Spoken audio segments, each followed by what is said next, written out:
हाँ जी, नमस्कार। स्वागत है आप सभी का कलाम परिवार में। साथियों, जैसे कि आप सभी को विदित है कि कलाम परिवार की ओर से आरएस प्री को टारगेट करते हुए एक सीरीज चलाई जा रही है, जिसमें विभिन्न विषय वस्तुओं पर चर्चा परिचर्चा की जा रही है। उसी सीरीज में हमने पिछली क्लास में राजस्थान की राजनीतिक एवं प्रशासनिक व्यवस्था में राज्यपाल के टॉपिक को डिस्कस किया था। आज का हमारा टॉपिक है या आज का हमारा विषय वस्तु है मुख्यमंत्री एवं मंत्री परिषद। क्या है? मुख्यमंत्री एवं मंत्री परिषद। इसमें हमारा टॉपिक का ओरिएंटेशन कैसा होगा? सबसे पहले हम मुख्यमंत्री एवं मंत्री परिषद से संबंधित जो कॉन्स्टिट्यूशनल प्रोविजन है या जो संवैधानिक प्रावधान है उनका क्विक रिवीजन करेंगे। इसके अलावा मुख्यमंत्रियों के व्यक्तित्व से रिलेटेड जो पर्सन है उनका भी हम क्या करेंगे? डिस्कशन करेंगे।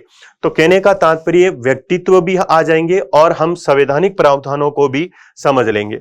अगर हम बात करें तो हमारे प्रारंभिक जो क्वेश्चन है वो संवैधानिक प्रावधानों से जुड़े हुए हैं और बाद के जो हमारे पर्सन है व्यक्तित्व से जुड़े हुए हैं। तो सबसे पहले तो हम क्या कर लेते हैं, हमारे जो संविधान में मुख्यमंत्री एवं मंत्री परिषद, मुख्यमंत्री एवं मंत्री परिषद से संबंधित जो संवैधानिक प्रावधान है, जो कॉन्स्टिट्यूशनल प्रोविजन है, उनके बारे में क्या कर लेते हैं? चर्चा परिचर्चा कर लेते हैं। अगर हम बात करें मंत्री परिषद एवं मुख्यमंत्री, इनसे सबसे महत्वपूर्ण जो आर्टिकल है वो आर्टिकल है आर्टिकल 163 और आर्टिकल 164। आर्टिकल 163 और आर्टिकल 164। आर्टिकल 163 के कितने क्लोज हैं? इसका एक क्लोज नंबर 1 है, क्लोज नंबर 2 है और क्लोज नंबर 3 है। उसी प्रकार से आर्टिकल 164 के कितने क्लोज हैं? 5 क्लोज हैं और ये आर्टिकल दोनों ही बेहद महत्वपूर्ण है और इनके क्लोज में से भी क्वेश्चन पूछा जाता है। तो अगर हम बात करें सबसे पहले हम आर्टिकल 163 की, आर्टिकल 163। आर्टिकल 163 में क्या लिखा है? आर्टिकल 163 में लिखा है कि संविधान के अनुसार जहां पे राज्यपाल को अपने विवेक से कार्य करना है, उसके अलावा अन्य सभी कार्यों में राज्यपाल को सलाह एवं सहायता देने के लिए एक मंत्री परिषद होगी और उसका प्रधान कौन होगा? मुख्यमंत्री होगा। तो कहने का तात्पर्य है कि आर्टिकल 163 का क्लोज स्पष्ट क्या बोल रहा है कि कुछ कार्य ऐसे हो सकते हैं जहां राज्यपाल कैसे कार्य कर सकता है? अपने विवेक से कार्य कर सकता है, और बाकी कुछ कार्य ऐसे होंगे जिसमें वो कैसे कार्य करेगा? सलाह एवं सहायता से कार्य करेगा। किसकी सलाह एवं सहायता से कार्य करेगा? वो हमारी जो राज्य की मंत्री परिषद है, उस मंत्री परिषद की सलाह एवं सहायता से कार्य करेगा। और इस मंत्री परिषद का प्रधान कौन होगा? मुख्यमंत्री होगा। अगर हम बात करें आर्टिकल 163 के क्लोज फर्स्ट की, तो इसमें हमें यह दिखाई देता है कि हमारे यहाँ पे राज्यपाल कुछ कार्य कैसे कर सकता है? राज्यपाल कुछ कार्य कैसे कर सकता है? अपने विवेक से कार्य कर सकता है। राज्यपाल अपने विवेक से कार्य कब करता है? जब राज्यपाल संघ सरकार के प्रतिनिधि के रूप में कार्य करता है, तब राज्यपाल क्या करता है? अपने विवेक से कार्य करता है। लेकिन जब जब राज्यपाल राज्य की कार्यपालिका के संवैधानिक प्रधान के रूप में कार्य करता है, तब राज्यपाल कैसे कार्य करेगा? तब मंत्री परिषद की सलाह एवं सहायता से कार्य करेगा। ये कहां पे लिखा है? ये लिखा है आर्टिकल 163 के क्लोज फर्स्ट में। फिर आर्टिकल 163 के क्लोज 2 में क्या लिखा है? क्लोज 2 में ये लिखा है कि जहां जहां पे राज्यपाल को कैसे कार्य करना है, अपने विवेक से कार्य करना है, वहां वहां राज्यपाल द्वारा लिया गया डिसीजन क्या होगा? अंतिम होगा। अर्थात राज्यपाल के डिसीजन को, राज्यपाल अगर कहीं पे अपने विवेक से कोई डिसीजन लेता है तो उसको किसी भी न्यायालय में क्या नहीं दी जा सकती है? चुनौती नहीं दी जा सकती है। इसके अलावा आर्टिकल 163 का क्लोज 3 क्या बोलता है? क्लोज 3 में यह लिखा है कि मंत्री परिषद ने राज्यपाल को क्या सलाह दी है, इसकी जांच किसी भी न्यायालय के द्वारा नहीं की जा सकती है। ऐसा प्रावधान इसलिए किया गया है ताकि हमारे यहाँ पे कार्यपालिका और न्यायपालिका के बीच में क्या किया जा सके, शक्तियों का पृथक्करण किया जा सके। तो क्या है आर्टिकल 163 में, सीधा याद रखें कि आर्टिकल 163 के क्लोज फर्स्ट में यह लिखा है कि राज्यपाल अपने विवेक से कार्य कर सकता है, और आर्टिकल इसी के क्लोज 2 में लिखा है कि जहां राज्यपाल अपने विवेक से कार्य करेगा उसको क्या, विवेक से किए गए कार्य को किसी न्यायालय में चुनौती नहीं दी जा सकती है। फिर इसी का अगर हम बात करें क्लोज 3 में लिखा क्या है कि जहां पे उसको सलाह एवं सहायता लेनी है वहां पे मंत्री परिषद के द्वारा दी गई सलाह की जांच किसी भी न्यायालय में नहीं की जा सकती है। यह हमने देखा आर्टिकल 163। उसके बाद में बढ़ते हैं हम अगले एक महत्वपूर्ण आर्टिकल की तरफ। आर्टिकल क्या है, 164। 164 का अगर हम बात करें क्लोज फर्स्ट की, तो क्लोज फर्स्ट में क्या लिखा है कि हमारा जो मुख्यमंत्री होता है उस मुख्यमंत्री की नियुक्ति किसके द्वारा की जाएगी, मुख्यमंत्री की नियुक्ति राज्यपाल के द्वारा की जाएगी। किसके द्वारा की जाएगी, राज्यपाल के द्वारा की जाएगी। इसके अलावा हमारे जो अन्य मंत्री होते हैं, अन्य मंत्रियों की नियुक्ति कौन करेगा, अन्य मंत्रियों की नियुक्ति भी राज्यपाल करेगा। अन्य मंत्रियों की नियुक्ति भी कौन करेगा, राज्यपाल करेगा। लेकिन राज्यपाल ऐसा किसकी सलाह पे करेगा, मुख्यमंत्री की सलाह पे करेगा। इसके अलावा आर्टिकल 164 के क्लोज फर्स्ट में ही लिखा है कि जो हमारे मंत्री होते हैं वो मंत्री किसके प्रसाद पर्यंत कार्य करते हैं, ये मंत्री राज्यपाल के प्रसाद पर्यंत कार्य करते हैं। तो ये कौन सा आर्टिकल है, आर्टिकल 164 का क्लोज 1 है। क्या बोलता है कि हमारे यहाँ पे जो मुख्यमंत्री होता है वो क्या होता है, नियुक्त होता है किसके द्वारा, राज्यपाल के द्वारा। इसके अलावा मंत्रियों की भी नियुक्ति कौन करता है, राज्यपाल करता है। लेकिन किसकी सलाह पे करता है, मुख्यमंत्री की सलाह पे करता है। और ये जो मंत्री होते हैं वो किसके प्रसाद पर्यंत कार्य करते हैं, ये राज्यपाल के प्रसाद पर्यंत कार्य करते हैं। इसका तात्पर्य ये हुआ कि मंत्री का कार्यकाल क्या नहीं होता है, निर्धारित नहीं होता है। मंत्री को कभी भी मुख्यमंत्री की सलाह पर कौन हटा सकता है, राज्यपाल हटा सकता है। इसीलिए यह भी बोला जाता है कि हमारे यहाँ पे मंत्री क्या होते हैं, व्यक्तिगत रूप में किसके प्रति उत्तरदायी होते हैं, राज्यपाल के प्रति उत्तरदायी होते हैं। अगर हम बात करें इसी आर्टिकल के क्लोज 2 की, आर्टिकल 164 का क्लोज 2 क्या बोलता है, क्लोज 2 में यह प्रोविजन है कि जो हमारी मंत्री परिषद है, हमारी जो राज्य की मंत्री परिषद है, काउंसिल ऑफ मिनिस्टर्स है, वो क्या होगी, सामूहिक रूप से विधानसभा के प्रति क्या होगी, उत्तरदायी होगी। जैसे कि आप सभी को विदित है कि भारत में संघ स्तर पे और राज्य के स्तर पे कौन सी शासन प्रणाली को अपनाया गया है, संसदीय शासन प्रणाली को अपनाया गया है। और संसदीय शासन प्रणाली में जो मंत्री परिषद होती है वो क्या होती है, निम्न सदन के प्रति उत्तरदायी होती है, ताकि हमारे यहाँ पे कैसे शासन की स्थापना की जा सके, उत्तरदायी शासन की स्थापना की जा सके। इसलिए हमारी जो मंत्री परिषद होती है वो सामूहिक रूप से किसके प्रति उत्तरदायी होती है, विधानसभा के प्रति क्या होती है, रेस्पॉन्सिबल होती है। यहां पे सामूहिक उत्तरदायित्व का क्या तात्पर्य है, सामूहिक उत्तरदायित्व का यह भी तात्पर्य है कि हमारी मंत्री परिषद के द्वारा जितने भी डिसीजन लिए जाएंगे, ये डिसीजन कैसे लिए जाएंगे, सामूहिक रूप में लिए जाएंगे।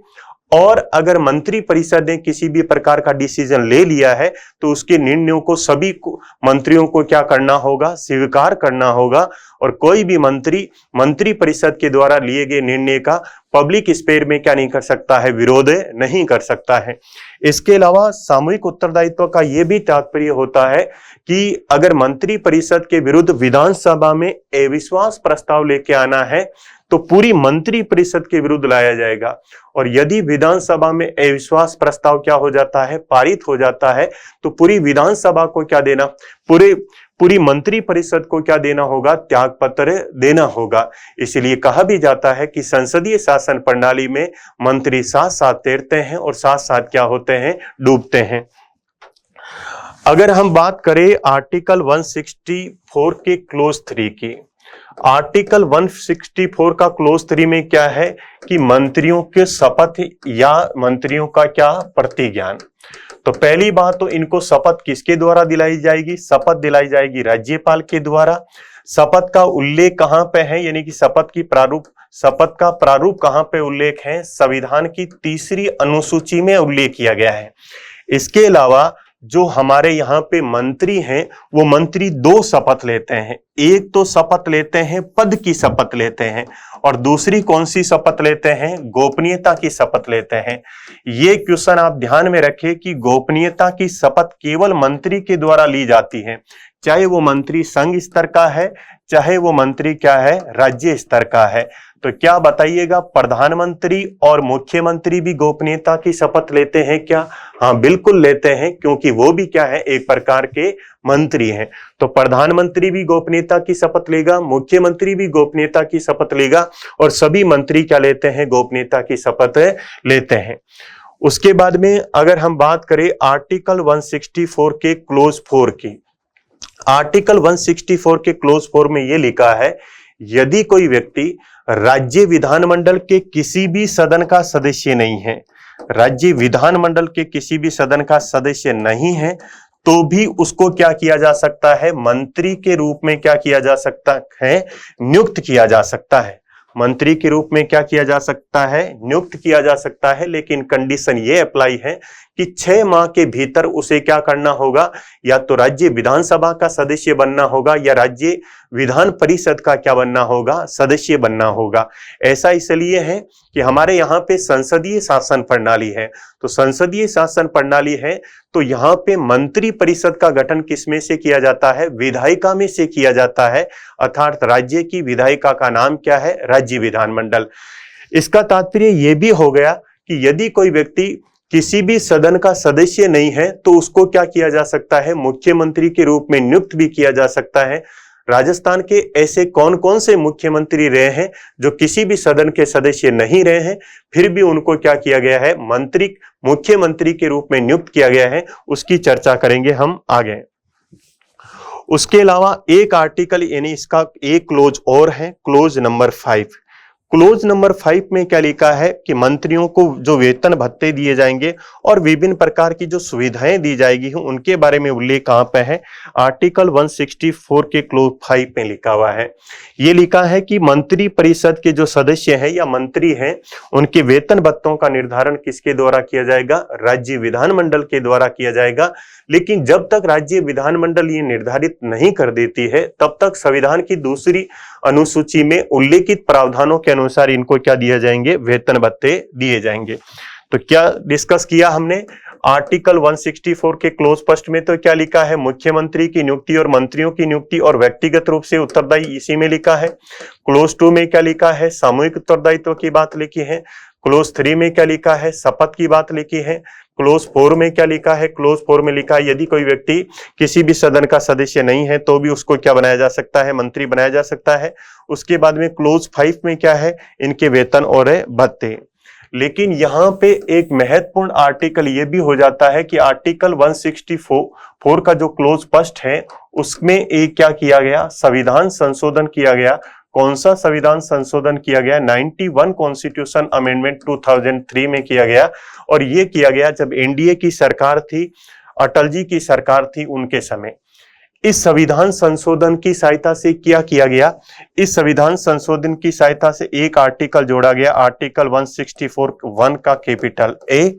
और कौन सा आर्टिकल जोड़ा गया, आर्टिकल 164(1) का क्लोज बी। आप सभी को विदित है कि जहां जहां पे ऐसे आर्टिकल कैपिटल में लिखा होता है इसका तात्पर्य सामान्यतः ये होता है कि इनको संविधान संशोधन की सहायता से क्या किया गया है, जोड़ा गया है। इसकी सहायता से क्या किया गया है, क्लोज 1 की सहायता से यह किया गया कि हमारा जो मंत्री परिषद है, मंत्री परिषद का आकार क्या कर दिया गया है, निश्चित कर दिया गया है। मंत्री परिषद का आकार निश्चित करने के लिए क्या प्रोविजन किया गया है, इस कॉन्स्टिट्यूशन अमेंडमेंट की सहायता से यह प्रावधान किया गया कि राज्य की जो मंत्री परिषद है, राज्य की मंत्री परिषद में अधिकतम सदस्य कितने हो सकते हैं, जो राज्य विधानसभा है उस राज्य विधानसभा के कुल कुल सदस्यों के 15% से अधिक क्या नहीं हो सकते हैं, मंत्री परिषद के सदस्य नहीं हो सकते हैं। और अगर हम बात करें न्यूनतम कितने हो सकते हैं, तो न्यूनतम कितने हो सकते हैं, 12 हो सकते हैं। और इन दोनों ही गणना के अंदर कौन शामिल होगा, मुख्यमंत्री भी क्या होगा, शामिल होगा। कहने का तात्पर्य है कि मान लीजिए राजस्थान की अगर हम बात करें तो राजस्थान की विधानसभा में कुल सदस्य संख्या कितनी है, 200। अगर 200 के 15% की बात करें तो कितने सदस्य आते हैं, 30 सदस्य। तो राजस्थान में अगर जो मंत्री परिषद बनती है, राजस्थान में जो सरकार बनती है, उसमें अधिकतम मंत्री कितने हो सकते हैं, 30 हो सकते हैं।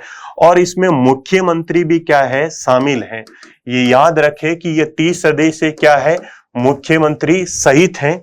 ये जो 15% का कॉन्सेप्ट है, ये क्या है, ये जो 15% का कॉन्सेप्ट है, ये मुख्यमंत्री सहित है।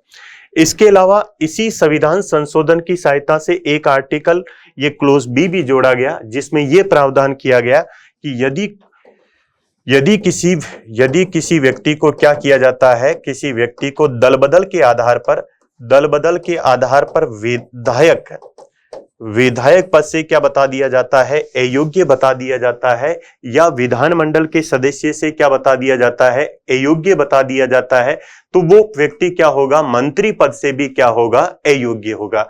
इसका तात्पर्य यह हुआ कि यदि किसी व्यक्ति को दल बदल के आधार पर अयोग्य ठहरा दिया गया है, तो वो व्यक्ति हमारे यहाँ पे क्या नहीं बन सकता है, मंत्री नहीं बना रह सकता है।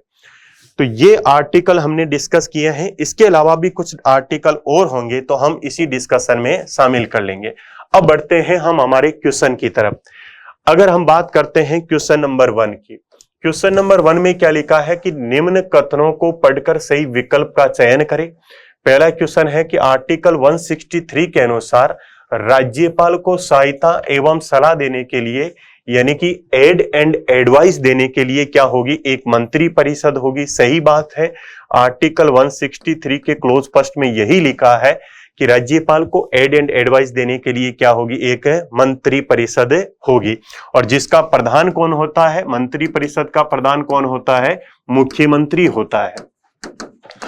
उसके बाद में आर्टिकल 164 का क्लोज फर्स्ट क्या बोल रहा है के अनुसार मुख्यमंत्री की नियुक्ति किसके द्वारा की जाती है, राज्यपाल के द्वारा की जाती है। और अन्य मंत्रियों की भी नियुक्ति कौन करता है, राज्यपाल करता है। किसकी सलाह पे करता है, तो मुख्यमंत्री की सलाह पे करता है। और इसी आर्टिकल में यह भी लिखा है कि आर्टिकल 164 के क्लोज 1 के अनुसार राज्यपाल के प्रसाद पर्यंत अपना क्या करते हैं, पद धारण करते हैं। कौन पद धारण करते हैं, मंत्री। तो ये कथन भी क्या है, सही है। तो तीनों आर्टिकल के प्रोविजन क्या है, करेक्ट हुए हैं। तो इसीलिए हमारा आंसर क्या हो जाएगा, हमारा आंसर हो जाएगा डी। बढ़ते हैं अगले क्वेश्चन की तरफ।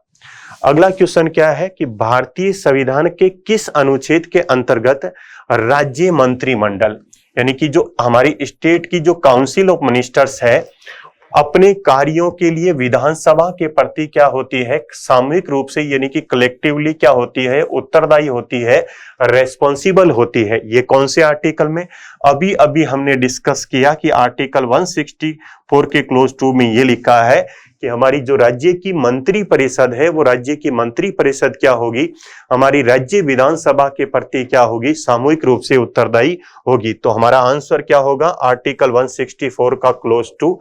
इसके अलावा आर्टिकल 161 में क्या है, राज्यपाल की कौन सी शक्तियां हैं, राज्यपाल की समाधान शक्तियां हैं। आर्टिकल 154 में क्या लिखा है, आर्टिकल 154 में यह लिखा है कि राज्य की कार्यपालिका शक्तियां किसमें निहित होगी, राज्यपाल में निहित होगी। और राज्यपाल इन शक्तियों का प्रयोग संविधान के प्रावधानों के अनुसार या तो स्वयं या अपने अधीनस्थ अधिकारियों की सहायता से पूरा करेगा। फिर अभी अभी हमने देखा कि आर्टिकल 163 के क्लोज 2 में क्या लिखा है कि जहां जहां राज्यपाल को अपने विवेक के अनुसार कार्य करना है, वहां वहां राज्यपाल का निर्णय क्या होगा, अंतिम होगा। अर्थात उसको हम क्या नहीं कर सकते हैं, किसी न्यायालय में चुनौती नहीं दे सकते हैं। और आर्टिकल 164 का क्लोज 2 तो हमारा आंसर ही है। अगला देखिए, ये आर्टिकल भी एक महत्वपूर्ण आर्टिकल है। एक आर्टिकल है आर्टिकल 167। आर्टिकल 167 में क्या लिखा है, आर्टिकल 167 में लिखा है कि राज्यपाल को जानकारी देने के संबंध में मुख्यमंत्री का कर्तव्य। यहां पे आजकल आरपीएससी क्वेश्चन पूछ रही है, संविधान में उल्लेखित जो शब्दावलियां हैं वह शब्दावलियों से क्वेश्चन पूछा जा रहा है। तो यहां पे कौन सी शब्दावली लिखी है कि ये मुख्यमंत्री का क्या है, कर्तव्य है। ये मुख्यमंत्री का क्या है, कर्तव्य है। आर्टिकल 167 के तहत मुख्यमंत्री का राज्यपाल के संबंध में क्या क्या कर्तव्य है। कर्तव्य नंबर 1 तो यह है कि मुख्यमंत्री क्या करेगा, राज्य के विधायी एवं राज्य के जो प्रशासनिक मामले हैं उन प्रशासनिक मामलों के संबंध में समय समय पर किसको सूचना देगा, समय समय पे राज्यपाल को सूचना देगा। पहला तो है कि सूचना देगा। दूसरा है जब राज्यपाल क्या करे, मुख्यमंत्री से राज्य के विधायी एवं प्रशासनिक मामलों में क्या मांगे, सूचना मांगे, तब क्या कराएगा बताओ, सूचना उपलब्ध करवाएगा। तीसरा क्या है कि यदि मान लीजिए किसी एक मंत्री के द्वारा कोई डिसीजन ले लिया गया है और वो डिसीजन क्या नहीं रखा गया है, पूरी मंत्री परिषद के समक्ष नहीं रखा गया है, तो राज्यपाल मुख्यमंत्री को ये बोल सकता है कि इस मंत्री के द्वारा जो डिसीजन लिया गया है उसको क्या रखा जाए, पूरी मंत्री परिषद के समक्ष रखा जाए। ऐसा इसलिए है क्योंकि आप सभी को विदित है कि हमारे यहाँ पे संसदीय शासन प्रणाली है और संसदीय शासन प्रणाली में अकेले मंत्री के द्वारा निर्णय नहीं लिया जाता है, अपितु पूरी एक टीम के द्वारा क्या लिया जाता है, डिसीजन लिया जाता है। तो ये 3 कर्तव्य क्या है, मुख्यमंत्री के हैं, किसके प्रति बताओ, राज्यपाल के। तो आर्टिकल 167 के संबंध में निम्नलिखित कथनों पर विचार करें और सही विकल्प का चयन करें। पहले में क्या लिखा है, इसमें मुख्यमंत्री का कर्तव्य निर्धारित है, ये कर्तव्य ही निर्धारित है, इसलिए ये हमारा आंसर सही हो जाएगा। दूसरा ये नहीं, दायित्व नहीं लिखा है। तीसरे में मुख्यमंत्री का अधिकार भी नहीं है और मुख्यमंत्री का क्या नहीं है, विशेषाधिकार भी नहीं है। तो आर्टिकल 167 में क्या है, राज्यपाल को जानकारी देने के संबंध में मुख्यमंत्री का क्या है, कर्तव्य है। अगला क्वेश्चन भी आर्टिकल 167 से ही संबंधित है, जिसको मैंने आपको पहले ही अभी बता दिया है कि आर्टिकल 167 में मुख्यमंत्री का क्या क्या कर्तव्य है राज्यपाल को जानकारी देने के संबंध में। तो क्या है कि राज्य के प्रशासन और विधान विषयक यानी कि जो लेजिस्लेचर से रिलेटेड जितने भी डिसीजन हैं जो कि राज्य मंत्री परिषद के द्वारा लिए गए हैं, सूचना किनको देना है बताओ, राज्यपाल को देना है। दूसरा है कि जब राज्यपाल प्रशासन संबंधी सूचना मांगता है तो मुख्यमंत्री वो सूचना क्या करवाएगा बताओ, उपलब्ध करवाएगा। तीसरा क्या है कि यदि किसी विषय पर किसी मंत्रिमंडल के परामर्श के बिना ही कोई अगर डिसीजन ले लिया है तो मंत्रिमंडल के समक्ष विचार करने के लिए डिसीजन को मुख्यमंत्री के द्वारा रखा जाना उसका क्या होगा बताओ, कर्तव्य होगा। अभी हम पिछले क्वेश्चन में तीनों बातें डिस्कस की है, इसीलिए इसका आंसर तीनों ही सही है। तो आंसर क्या हो जाएगा, उपयुक्त कथन क्या हो जाएंगे, सत्य हो जाएंगे। बढ़ते हैं अगले क्वेश्चन की तरफ। फिर से आर्टिकल से ही संबंधित क्वेश्चन है। आर्टिकल 164 के क्लोज 2 में क्या लिखा है, इस क्लोज 2 में ये लिखा है कि हमारी जो मंत्री परिषद है वो राज्य विधानसभा के प्रति क्या होगी, राज्य विधानसभा के प्रति सामूहिक रूप से क्या होगी, उत्तरदायी होगी। तो मंत्री परिषद सामूहिक रूप से विधानसभा के प्रति क्या होगी, उत्तरदायी होगी। यहाँ पे ध्यान रखें, निम्न सदन का नाम लिखा होना चाहिए, विधानसभा का नाम लिखा होना चाहिए।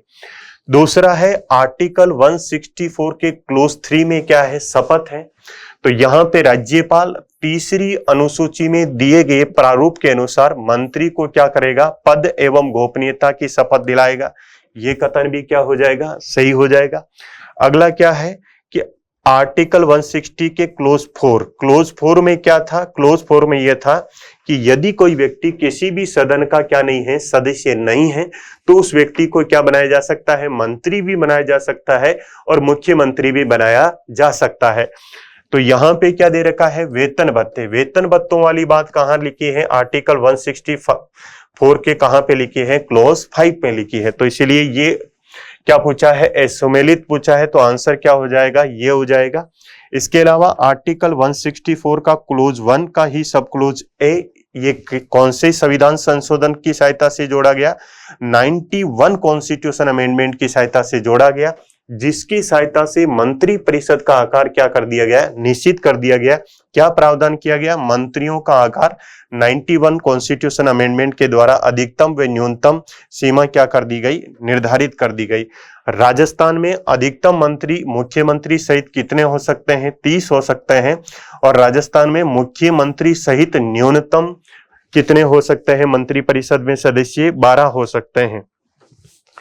फिर से मंत्री परिषद के आकार के संबंध में ही क्वेश्चन है कि क्वेश्चन क्या है कि मंत्री परिषद के आकार के संबंध में सही विकल्पों का चयन करें। स्टेटमेंट नंबर 1 में क्या लिखा है, ये उपबंध या यह प्रावधान संविधान के 91 कॉन्स्टिट्यूशन अमेंडमेंट 2003 के तहत आर्टिकल 164 के क्लोज 1 का ही सब क्लोज कैपिटल ए में जोड़ा गया है। तो मंत्री परिषद के आकार से संबंधित प्रोविजन इसी आर्टिकल में जोड़े गए हैं। दूसरा क्या है, राज्य मंत्री परिषद में मंत्रियों की अधिकतम संख्या विधानसभा, याद रखें विधानमंडल नहीं, विधानसभा के कुल सदस्यों संख्या के 15% से अधिक नहीं होगी, जिसमें मुख्यमंत्री भी क्या है, शामिल हैं। अभी अभी मैंने बताया आपको कि राजस्थान में 200 विधानसभा में सदस्य हैं, तो इसका 15% अगर हम बात करें तो ये 15% कितना निकल के आता है, 30।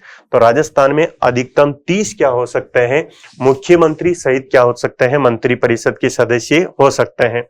राज्य मंत्री परिषद में मंत्रियों की अधिकतम संख्या विधानसभा के कुल सदस्यों का 15% से अधिक नहीं होगी, जिसमें मुख्यमंत्री शामिल नहीं होगा। गलत बात है, इसमें कॉन्सेप्ट में मुख्यमंत्री क्या होगा, शामिल होगा।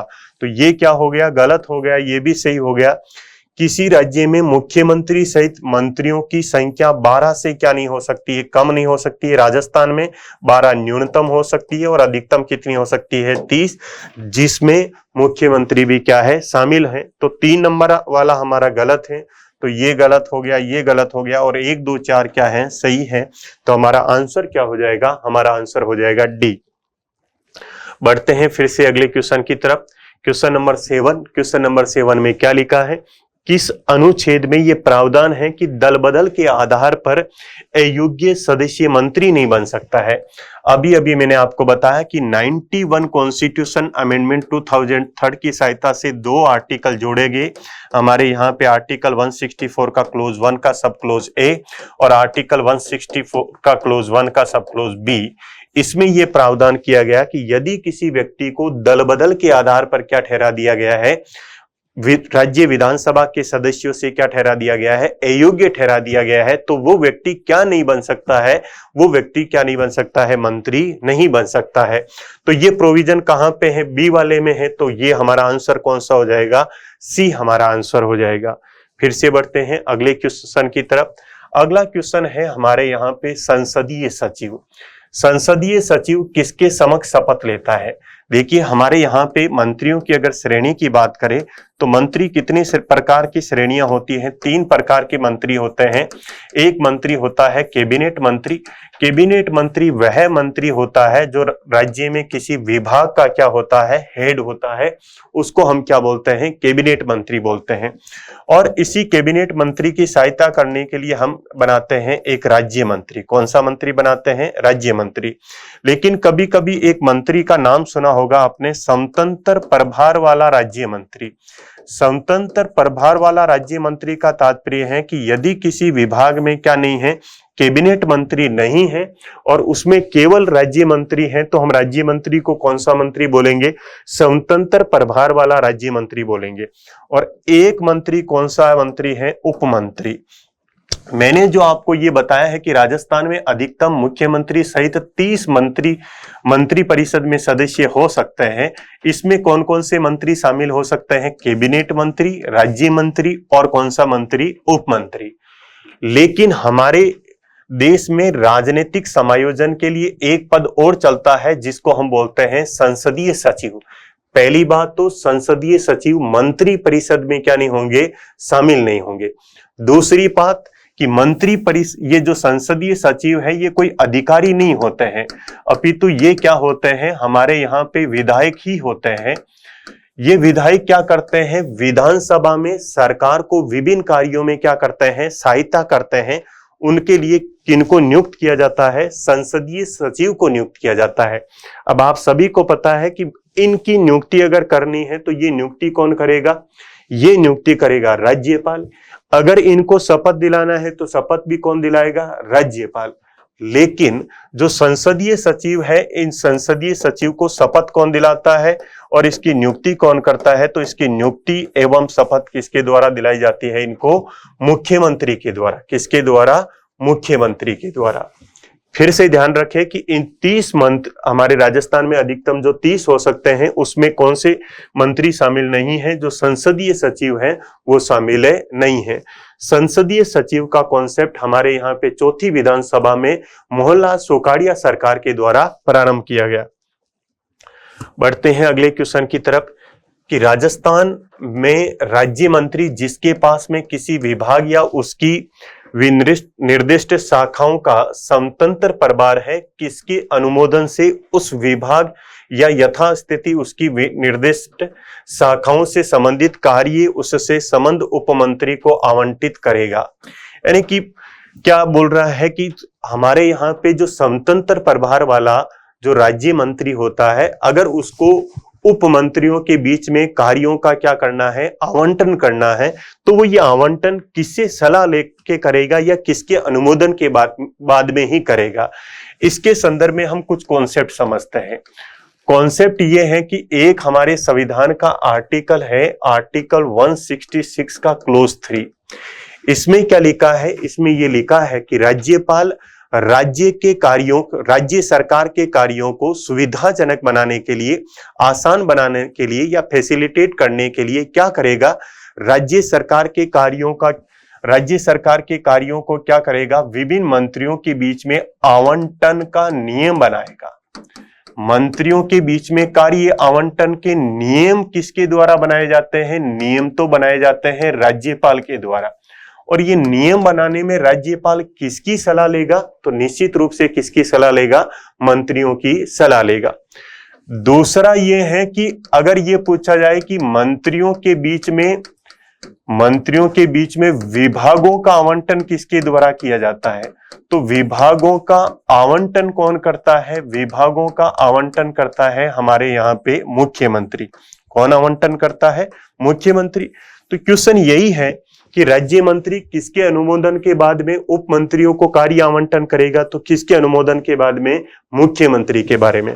तो क्या याद रखना है? याद ये रखना है कि हमारे यहाँ पे विभिन्न मंत्रियों के बीच में कार्य आवंटन के जो नियम होते हैं, नियम तो कौन बनाएगा? संविधान के अनुसार नियम बनाएगा राज्यपाल। जबकि ये कार्य आवंटन करने का कार्य है किसका? तो ये कार्य किसका है? ये कार्य मुख्यमंत्री का है। अगला क्वेश्चन, अब क्वेश्चन आ गए हैं हमारे राज्यपालों के व्यक्तित्व से संबंधित क्वेश्चन है, यानी कि इनकी राजनीतिक पृष्ठभूमि से रिलेटेड विभिन्न प्रकार के क्वेश्चन जो आरपीएससी आजकल पूछ रही हैं, उसी पे हम क्वेश्चन लेके आए हैं। पहला क्वेश्चन है कि असुमेलित युग्म का चयन कीजिए। पहला है टीकाराम पालीवाल। टीकाराम पालीवाल की अगर हम बात करें तो ये हमारे कौन थे कि जो हमारे प्रथम आम चुनाव हुए थे 1952, और प्रथम आम चुनाव के बाद में जो हमारे प्रथम निर्वाचित मुख्यमंत्री बने थे, तो प्रथम निर्वाचित मुख्यमंत्री कौन बने थे? टीकाराम पालीवाल बने थे। इसके अलावा हमारे राज्य में पहले जो मनोनीत मुख्यमंत्री बने थे वो बने थे हीरालाल शास्त्री। जब हीरालाल शास्त्री मनोनीत मुख्यमंत्री थे तो इनके कार्यकाल में टीकाराम पालीवाल किस प्रकार के मंत्री बने थे? राजस्व मंत्री बने थे। तो टीकाराम पालीवाल ने आजादी के बाद में हमारे राजस्थान में विभिन्न प्रकार के क्या किए थे? लैंड रिफॉर्म किए थे। जमीन में क्या किए थे? विभिन्न प्रकार के भूमि सुधार कार्यक्रम लाए गए, जिसमें हमारे राजस्थान में प्रचलित जो जागीरदार प्रथा है उसको समाप्त करने की दिशा में क्या किया गया? प्रयास किया गया। तो टीकाराम पालीवाल के बारे में क्या ध्यान रखें कि हमारे राजस्थान के प्रथम निर्वाचित मुख्यमंत्री रहे हैं, और ये राजस्थान के प्रथम क्या बने थे? उप मुख्यमंत्री भी बने थे। जैसे कि आप सभी को विदित है कि प्रथम जब आम चुनाव हुआ था तो उससे पहले राजस्थान में मुख्यमंत्री कौन थे? जयनारायण व्यास थे। तो यह आशा थी कि अगर जयनारायण व्यास वापस चुनाव जीत जाते हैं तो प्रथम मुख्यमंत्री कौन बनेंगे? जयनारायण व्यास बनेंगे। लेकिन जयनारायण व्यास जो क्या होते हैं कि जोधपुर में 20 सीट से चुनाव हार जाते हैं और जालोर में जो विधानसभा ए क्षेत्र है वहां से भी क्या करते हैं, चुनाव हार जाते हैं। इस कारण से किसको मुख्यमंत्री बनाया जाता है, टीकाराम पालीवाल को प्रथम निर्वाचित मुख्यमंत्री बनाया जाता है। लेकिन बाद में जब हमारे यहाँ पे उपचुनाव होता है तो जयनारायण व्यास क्या करते हैं, किशनगढ़ जो विधानसभा क्षेत्र है वहां से उपचुनाव में जीतते हैं और फिर क्या बनते हैं, मुख्यमंत्री बन जाते हैं। जब जयनारायण व्यास मुख्यमंत्री बन जाते हैं तो टीकाराम पालीवाल को क्या बना दिया जाता है, उप मुख्यमंत्री बना दिया जाता है। फिर से अगला स्टेटमेंट है अशोक गहलोत जी के बारे में। अगर हम बात करें, जब अशोक गहलोत हमारे यहाँ पे इनका कार्यकाल, ये तीसरा कार्यकाल चल रहा है। जब प्रथम कार्यकाल इनका 1998 में प्रारंभ हुआ था, तब इन्होंने हमारे यहाँ पे एडमिनिस्ट्रेटिव रिफॉर्म के लिए विभिन्न प्रकार के प्रयास किए। इसी प्रयास में इन्होंने 1999 में क्या किया, हमारे पूर्व मुख्यमंत्री रह चुके शिवचरण महातुर की अध्यक्षता में क्या किया था, एक राजस्थान में प्रशासनिक सुधार आयोग का गठन भी किया था। इसलिए हम ये मानते हैं कि अशोक गहलोत जी ने क्या किया, बताओ, प्रशासनिक मितव्ययता के लिए प्रयास किए। तो ये स्टेटमेंट भी क्या हो जाएगा, सही हो जाएगा।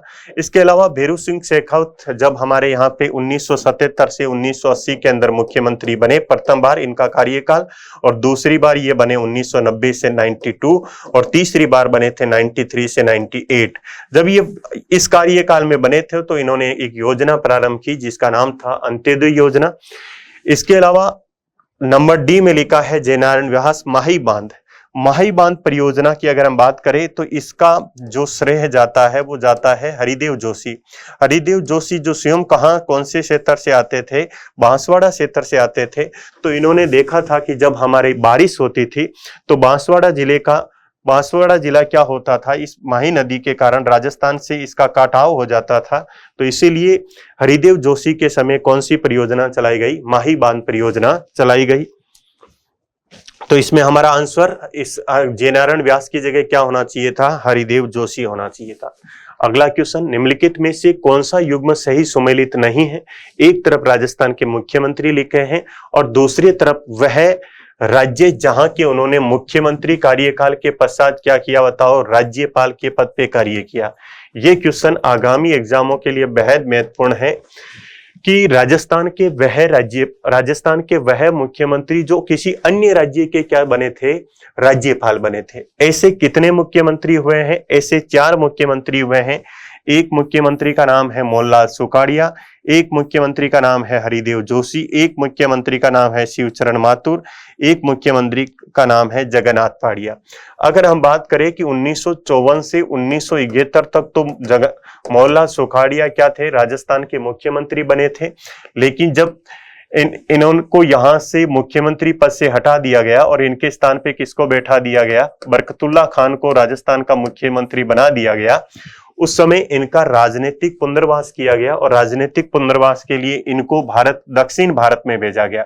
दक्षिण भारत में कहां के राज्यपाल रहे हैं, ये आंध्र प्रदेश के राज्यपाल रहे हैं, इसके अलावा कर्नाटक के राज्यपाल भी रहे हैं, इसके अलावा कहां के राज्यपाल रहे हैं, तमिलनाडु के राज्यपाल भी रहे हैं। कौन, मोहनलाल सुखाड़िया। तो ऑप्शन में क्या है, आंध्र प्रदेश।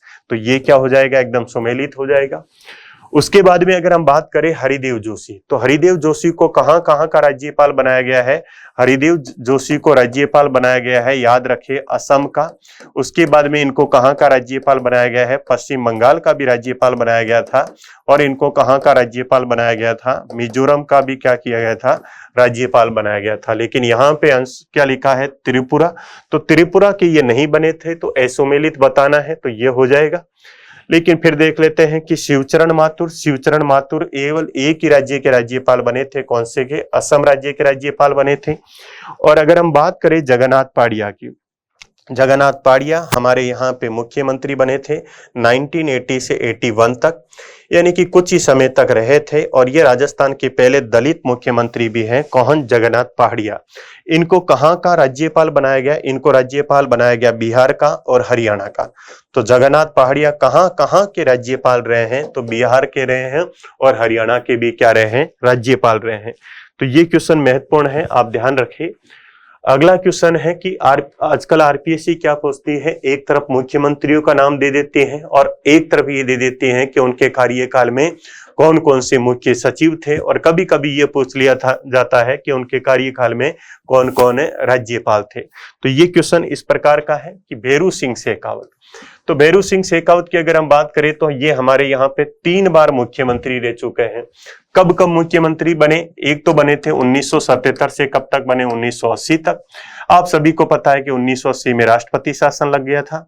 फिर कब बने थे, फिर बने थे 90 से 92 तक। आप सभी को पता है कि 92 यानी 15 दिसंबर 1992 को क्या लग गया था, राजस्थान में 4 नंबर वाला राष्ट्रपति शासन लग गया। उसके बाद में 93 से 98 तक भी कौन बने रहे थे, भैरू सिंह शेखावत बने रहे थे। अगर हम बात करें रघुकुल तिलक की, तो रघुकुल तिलक लगभग 1977 से 1981 तक राजस्थान के राज्यपाल थे। तो इस कार्यकाल में कौन आ रहे हैं बताओ, रघुकुल तिलक आ रहे हैं। तो पहला तो क्या है, सुमेलित है। दूसरा है बरकतुल्ला खान। तो बरकतुल्ला खान के बारे में याद रखें कि 1954 से 1971 तक तो हमारे यहाँ पे कौन राज्यपाल बने रहे, मोहनलाल सुखाड़िया, जो कि सर्वाधिक अवधि तक क्या रहे हैं, राजस्थान के राज्यपाल रहे हैं। लेकिन उसके बाद में 1971 से 1973 तक राजस्थान के राज्यपाल कौन थे, राजस्थान के मुख्यमंत्री कौन थे, तो राजस्थान के मुख्यमंत्री कौन थे, बरकतुल्ला खान थे। अगर हम बात करें बरकतुल्ला खान तो 1971 से 73 में थे। और इधर क्या है, सरदार जोगेंद्र सिंह, तो ये 72 से लगभग 1977 तक बने। तो ये ऑप्शन भी क्या हो रहा है, कार्यकाल में लगभग सम्मिलित हो रहा है। तीसरा है मोहनलाल सुखाड़िया, मुख्यमंत्री कब बने, 1954 से 1971 तक, 17 वर्षों तक राजस्थान के मुख्यमंत्री पद पर आसीन रहे मोहनलाल सुखाड़िया। और इधर कौन है, डॉक्टर संपूर्णानंद। हमारे यहाँ पे पहले मुख्यमंत्री, पहले राज्यपाल कौन थे, पहले राज्यपाल थे सरदार श्री गुरुमुख निहाल सिंह। और दूसरे राज्यपाल कौन थे, दूसरे राज्यपाल थे डॉक्टर संपूर्णानंद, जो 1962 से 1967 तक बने। तो इसका तात्पर्य है इनका कार्यकाल भी सम्मिलित हो रहा है। इसके अलावा वसुंधरा राज्य के समय में कौन हमारे राज्यपाल बने थे, एक मदन लाल खुराना भी बने थे। इन मदन लाल खुराना के बारे में हमने एक तथ्य पहले से डिस्कस किया है कि ये दिल्ली के क्या थे, मुख्यमंत्री भी थे। तो इसका तात्पर्य पहले का पहला, दूसरे का दूसरा, तीसरे का तीसरा, चौथा का चौथा। तो कौन सा आंसर हो जाएगा, 1 2 3। कौन सा आंसर, ए आंसर। बढ़ते हैं अगले क्वेश्चन की तरफ। राजस्थान के निम्नलिखित मुख्यमंत्रियों में से कौन अपने संपूर्ण राजनीतिक जीवन में किसी राज्य का राज्यपाल नहीं रहा है। अगर हम राजस्थान के राज्यपालों की बात करें तो अभी अभी मैंने बताया कि राजस्थान के 4 राज्यपाल हैं, 4 मुख्यमंत्री ऐसे हैं जो किसी राज्य के क्या रह चुके हैं, राज्यपाल। एक का नाम है मोहनलाल सुखाड़िया, एक का नाम है जगन्नाथ पाड़िया, एक का नाम है हरिदेव जोशी, और एक का नाम क्या है बताओ, शिवचरण माथुर। तो ये 4 राजस्थान के ऐसे मुख्यमंत्री हैं जो किसी ना किसी राज्य के क्या रह चुके हैं, राज्यपाल भी रह चुके हैं। तो यहाँ पे हरिदेव जोशी बने थे। हरिदेव जोशी कहाँ के बने थे, अभी अभी मैंने आपको बताया है, ये बने थे आसाम के बने थे, पश्चिम बंगाल के बने थे, और कहाँ के बने थे, मिजोरम के। भैरू सिंह शेखावत, भैरू सिंह शेखावत किसी भी राज्य के राज्यपाल नहीं बने थे, हालांकि ये राज्यसभा के क्या थे, सदस्य थे। जिस समय पहली बार हमारे भैरू सिंह शेखावत क्या बने थे, मुख्यमंत्री बने थे, उस समय ये किसके सदस्य थे, राज्यसभा के सदस्य थे। इसके अलावा ये ऐसे मुख्यमंत्री भी हैं राजस्थान के जो किस पद पर रह चुके हैं, उपराष्ट्रपति पद पे भी रह चुके हैं, और ये राजस्थान विधानसभा में लगातार 3 बार क्या रह चुके हैं, विपक्ष के नेता भी रह चुके हैं। अगला क्या है, जगन्नाथ पाड़िया। तो जगन्नाथ पाड़िया थे हरियाणा के रहे हैं और बिहार के। और शिवचरण माथुर कहाँ के रहे हैं बताओ, असम के क्या रहे हैं, राज्यपाल रहे हैं। तो आंसर हमारा इसमें क्या हो जाएगा, भैरू सिंह शेखावत। बढ़ते हैं अगले क्वेश्चन की तरफ। अगला क्वेश्चन है कि राजस्थान के निम्नलिखित मुख्यमंत्रियों में से पद ग्रहण करने के क्रम में सही विकल्प चुने। तो आपको ये हमारे राजस्थान के मुख्यमंत्री हैं, उन मुख्यमंत्रियों का सीक्वेंस पूछा जा सकता है। अगर हम बात करें भैरू सिंह शेखावत की, तो सबसे पहले कब बने थे, ये बने थे 1977 से 1980 में। अगर उसके बाद में अगर मैं बात करूं बरकतुल्ला खान की, तो ये कब बने थे, 1971 से 1973 तक। अगर हम बात करें सबसे पहले जब हरिदेव जोशी बने थे, तो हरिदेव जोशी हमारे यहाँ पे 3 बार रह चुके हैं भैरों सिंह शेखावत की भांति। ये कब से कब बने? पहले तो बने थे ये 1973 से 77 तक बने। इसके अलावा एक 85 से 88 तक भी बने। इसके अलावा 89 से कब तक बने? 90 तक बने। जगन्नाथ पाड़िया कब बने थे? ये जगन्नाथ पाड़िया 1980 से 1981 तक बने थे। अब इनका सीक्वेंस देखना है, तो इस सीक्वेंस में सबसे पहले कौन आएंगे? बरकतुल्लाह खान। तो बरकतुल्लाह खान इसमें भी है और इसमें भी है। दूसरे नंबर पे कौन आना चाहिए? हरिदेव जोशी। तो हरिदेव जोशी इसमें है। फिर कौन आना चाहिए? भैरों सिंह शेखावत आना चाहिए। और फिर कौन आना चाहिए? 80 से 81 के बाद में जगन्नाथ पाड़िया। तो सीक्वेंस के हिसाब से कौन हो जाएगा? हमारा आंसर क्या हो जाएगा? डी हो जाएगा। बढ़ते हैं अगले क्वेश्चन की तरफ। राजस्थान विधानसभा में विपक्ष के नेता जो क्या बने थे? मुख्यमंत्री भी बने। यानी कि कौन कौन हमारे यहाँ पे विपक्ष के नेता रहे हैं, तो ये ध्यान रखें। एक अगर हम बात करें भैरों सिंह शेखावत की, तो भैरों सिंह शेखावत हमारी विधानसभा में क्या रह चुके हैं? 3 बार क्या रह चुके हैं? विपक्ष के नेता रह चुके हैं। इसके अलावा वसुंधरा राजे भी हमारी विधानसभा में क्या रह चुकी है? विपक्ष की नेता रह चुकी है। इसके अलावा हरिदेव जोशी भी क्या रह चुके हैं? विपक्ष के नेता रह चुके हैं। तो 3 राजस्थान के ऐसे मुख्यमंत्री हैं जो राजस्थान विधानसभा में क्या रह चुके हैं? विपक्ष के नेता भी रह चुके हैं। जगन्नाथ पाड़िया विपक्ष के नेता नहीं बने थे, लेकिन किसी न किसी राज्य के राज्यपाल जरूर बने थे। कहां के बने थे? बिहार के और हरियाणा के। तो इसमें क्या हो जाएगा? 1, 3 और 4 हो जाएगा। तो 1, 3, 4 कौन से ऑप्शन में है? डी में है। तो ये हमारा करेक्ट आंसर हो जाएगा। बढ़ते हैं अगले क्वेश्चन की तरफ। असत्य कथन का चयन करें। राज्य के पहले एवं एकमात्र अल्पसंख्यक मुख्यमंत्री कौन थे? बरकतुल्लाह खान थे। राजस्थान में पहले माइनॉरिटी से आने वाले जो मुख्यमंत्री है, उन मुख्यमंत्री का नाम क्या है? बरकतुल्लाह खान है। इसके अलावा बरकतुल्लाह खान के बारे में यह भी तथ्य याद रखें कि राजस्थान के ऐसे मुख्यमंत्री भी थे जिनका पद पे रहते हुए क्या हो गया था? निधन हो गया था। इसके अलावा राजस्थान के पहले दलित मुख्यमंत्री कौन थे? जगन्नाथ पाड़िया थे।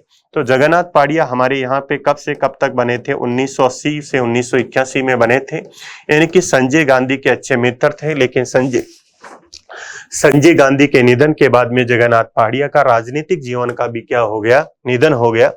उसके बाद में राजस्थान के प्रथम मनोनीत मुख्यमंत्री कौन थे? राजस्थान के प्रथम मनोनीत मुख्यमंत्री कौन थे? हीरालाल शास्त्री थे। ये कथन भी सत्य है। इसके अलावा राजस्थान के प्रथम निर्वाचित मुख्यमंत्री मोहनलाल सुखाड़िया नहीं थे।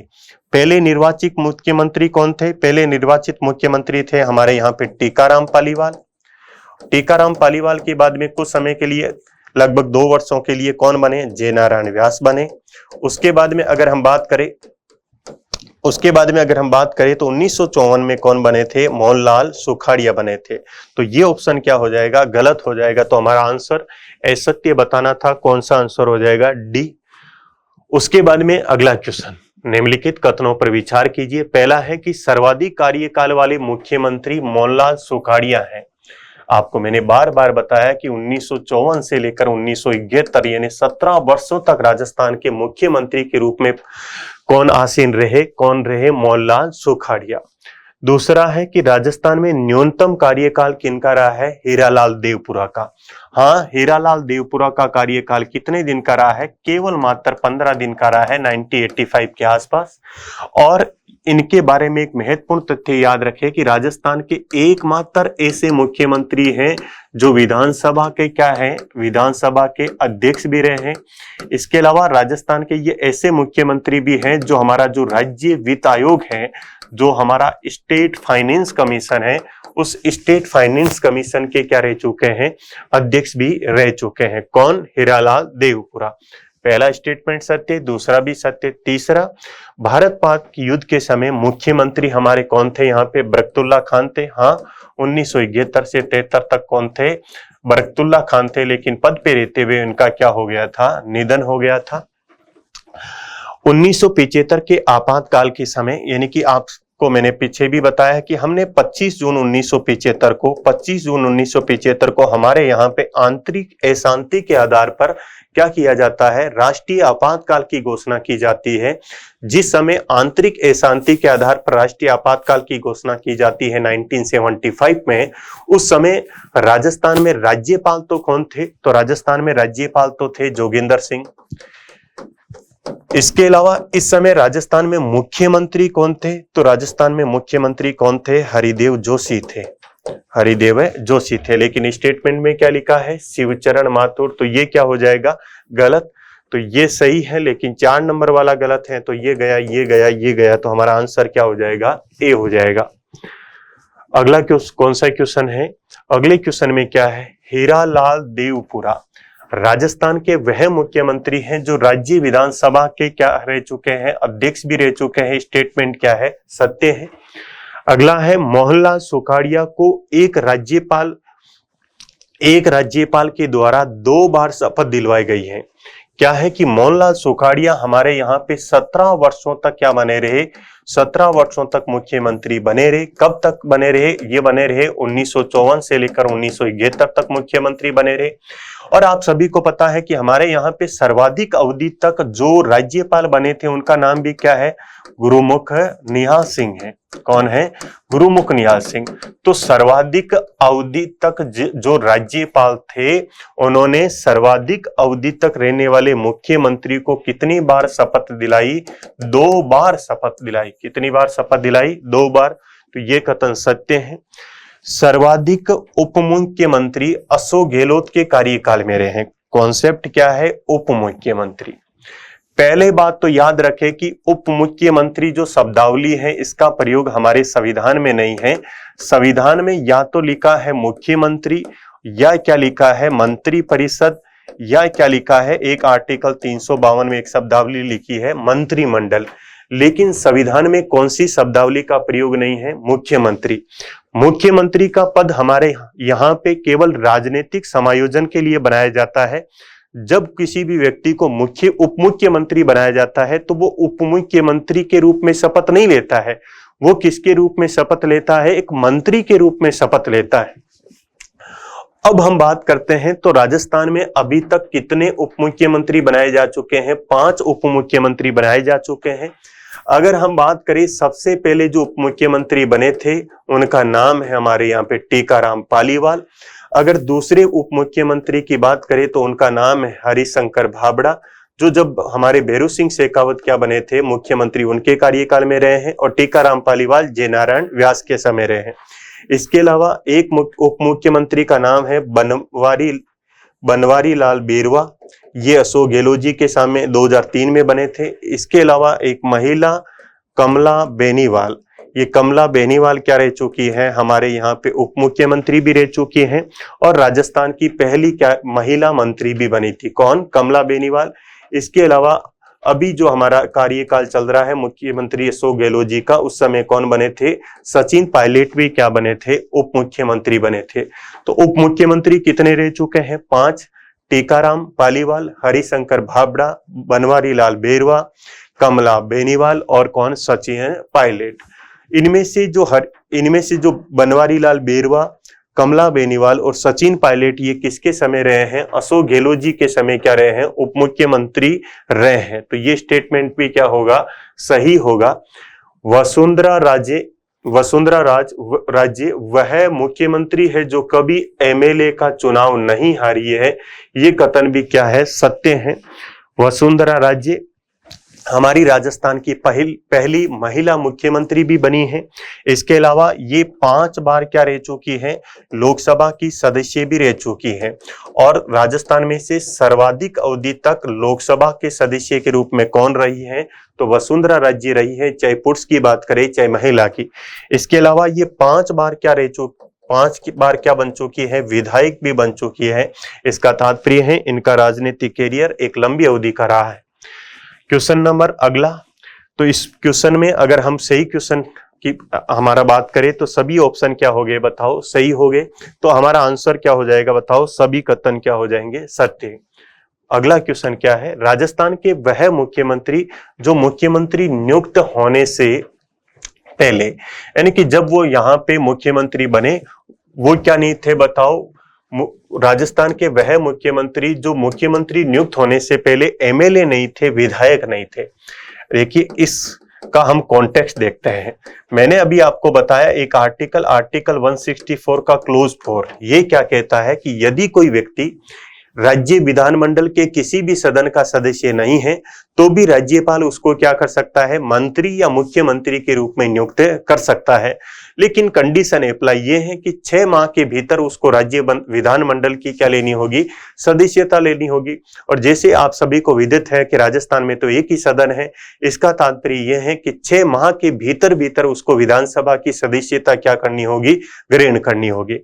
तो राजस्थान के कुछ ऐसे मुख्यमंत्री थे, जब इनको यहाँ पे मुख्यमंत्री के रूप में नियुक्त किया गया, वो क्या नहीं थे? हमारी विधानसभा के क्या नहीं, राज्य विधानसभा के क्या नहीं थे? सदस्य नहीं थे। जैसे एक मुख्यमंत्री का नाम है भैरू सिंह शेखावत। भैरू सिंह शेखावत जब 1977 से 1980 तक भैरू सिंह शेखावत को क्या बनाया गया? मुख्यमंत्री के रूप में नियुक्त किया गया था। उस समय ये हमारी राजस्थान विधानसभा के सदस्य नहीं होकर क्या थे? राज्यसभा के सदस्य थे। इसी प्रकार से अगर हम बात करें जगन्नाथ पाड़िया की, तो जगन्नाथ पाड़िया को क्या किया गया? जब राजस्थान का मुख्यमंत्री के रूप में नियुक्त किया गया था 1980 में, उस समय ये क्या नहीं थे? उस समय ये राजस्थान विधानसभा के सदस्य नहीं होकर लोकसभा के सदस्य थे। इसी प्रकार से अगर मैं बात करूं हरिदेव जोशी की, जब हरिदेव जोशी को क्या कब बनाया गया? 1989 के आसपास में मुख्यमंत्री बनाया गया था। उस समय ये असम में राज्यपाल के रूप में थे। तो एक हो गया हरिदेव जोशी। उसके अलावा अगर हम बात करें अशोक गहलोत जी की, तो अशोक गहलोत जी को जब 98 के आसपास जब ये इनका कार्यकाल, तीसरा कार्यकाल चल रहा है, तो जब पहला इनका कार्यकाल था तब ये लोकसभा के सदस्य थे, राजस्थान विधानसभा के सदस्य नहीं थे। तो राजस्थान के 4 मुख्यमंत्री ऐसे रहे हैं, जब वो मुख्यमंत्री बने तो वो हमारी विधानसभा के क्या नहीं थे? सदस्य नहीं थे या क्या नहीं थे? विधायक नहीं थे। क्या क्या नाम है? भैरू सिंह शेखावत है, जगन्नाथ पाड़िया है, हरिदेव जोशी है और कौन है? अशोक गहलोत। तो जयनारायण व्यास नहीं है, हीरालाल देवपुरा भी नहीं है, जयनारायण व्यास, अशोक गहलोत तो एक ऑप्शन मिल रहा है लेकिन ये गलत हो गया। अशोक गहलोत मिल रहा है, जगन्नाथ पाड़िया मिल रहा है, शिवचरण माथुर नहीं मिल रहा है। तो कौन सा आंसर हो जाएगा बताओ? सी वाला आंसर हो जाएगा। तो इन 4 मुख्यमंत्रियों का नाम याद रखिएगा। अगला क्वेश्चन है कि मुख्यमंत्री एक दे रखे हैं और एक तरफ आपको राज्यपाल दे रखे हैं और पूछा है कि कौन सा सही सुमेलित नहीं है। एक तरफ है मोहनलाल सुखाड़िया, तो मोहनलाल सुखाड़िया के समय कौन थे? हुक्म सिंह बने थे। हुक्म सिंह हमारे यहाँ पे कब बने थे? ये बने थे 1967 से लगभग 1972 के आसपास। और आपको पता है कि 1954 से 1971 तक कौन थे? मोहनलाल सुखाड़िया। तो इसका तात्पर्य इस अवधि में दोनों मिल रहे हैं, तो ये स्टेटमेंट सही हो जाएगा। उसके अलावा अगर हम बात करें हरिदेव जोशी की, हरिदेव जोशी कब से कब तक बने? हरिदेव जोशी बने थे 1973 से 1977 तक। जबकि अगर हम संपूर्णानंद की बात करें तो संपूर्णानंद बने थे 1962 से 1967 तक। तो इसका तात्पर्य ये सुमेलित नहीं हो रहा है, तो हमारा आंसर ये हो जाएगा। इसके अलावा जगन्नाथ पाड़िया बने थे 1980 से कब तक? 1981 तक। और इसी समय अगर हम बात करें रघुकुल तिलक की, तो ये 1977 से 1981 तक राज्यपाल थे, तो ये सुमेलित हो रहा है। उसी प्रकार 1985 के आसपास में हीरालाल देवपुरा हमारे राजस्थान के केवल 15 दिन तक क्या रहे थे? मुख्यमंत्री थे। और इस समय कौन थे? ओपी मेहरा क्या थे? राज्यपाल थे। तो हमारा इसमें आंसर क्या हो जाएगा? आंसर क्या हो जाएगा? बी वाला। बढ़ते हैं आज के हमारे लास्ट क्वेश्चन की तरफ, जिसमें क्या है कि राजस्थान के वह मुख्यमंत्री जो प्रशासनिक सुधार आयोग के क्या रहे हैं? अध्यक्ष रहे हैं। प्रारंभिक स्टेप में ही मैंने आपको बताया था कि हमारे यहाँ पे 98 में जब अशोक गहलोत जी क्या बने थे? मुख्यमंत्री बने थे, तो उन्होंने प्रशासनिक मितव्ययता के लिए 99 में शिवचरण माथुर की अध्यक्षता में क्या बनाया था? राजस्थान में एक प्रशासनिक सुधार आयोग बनाया था, जिसके अध्यक्ष किनको बनाया बताओ? शिवचरण माथुर को बनाया। आज की क्लास में इतना ही। आप सभी को बहुत बहुत धन्यवाद।